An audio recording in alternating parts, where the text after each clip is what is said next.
Силердин бириңер дейт, өзүнүн аялын дейт, колун ургандай урат дагы, анан күндүн этегинде аны менен кошулат дейт. Бу кандай болду дейт. Элестетип көр, аял уруп, аны менен кантип өйшөсүн, кантип балдардын тарбиясында сүйлөшөсүн, аны менен кантип бир төшөгө чогуу жатасың деген сөз урматтуу бир тууган. Элестетип көр. Кулундай кылып урат дагы, анан кечимде барып туруп, анан өзүнүн аялы менен кантип бир төшөккө чогуу жатат дейт урматтуу бир тууганым. Бул деген аялды урган болбойт деген сөз. Аны кантип урушуң керек болот сен? Ал урганга туура келбейт. Балким ага тарбия бериш керек.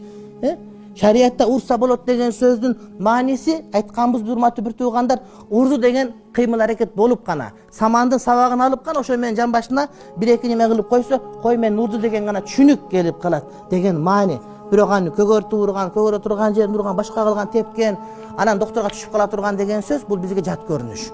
Пайгамбарыбыз алейхиссалам эч убакта аялды урган эмес.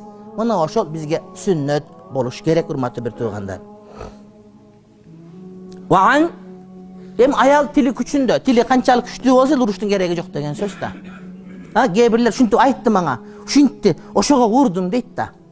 Эми тили дагы жок бул, сен ура албасаң эмне кылыш керек? Кул болуп жатып бериш керек сага. Сен ура алба, только тили менен күчүн чыгарат. Тил эчтеке болуп кеткен жери жок. Өзү сүйлөдө эле урдум дейт да. Жок, сүйлөсө да урган туура эмес. Тим гой, намазын окупту, сүйлөп токтойт, радио эле токтоп калат, соткада эле токтоп калат, батарейка түгөнгөндө, ал деле токтойт бир убакта. Сүйлөп алсын макул. Тааратыңа 2 ракат намаз окуп тур, карасаң бүт эле дагы 2 ракат оку. Анан чарчайт.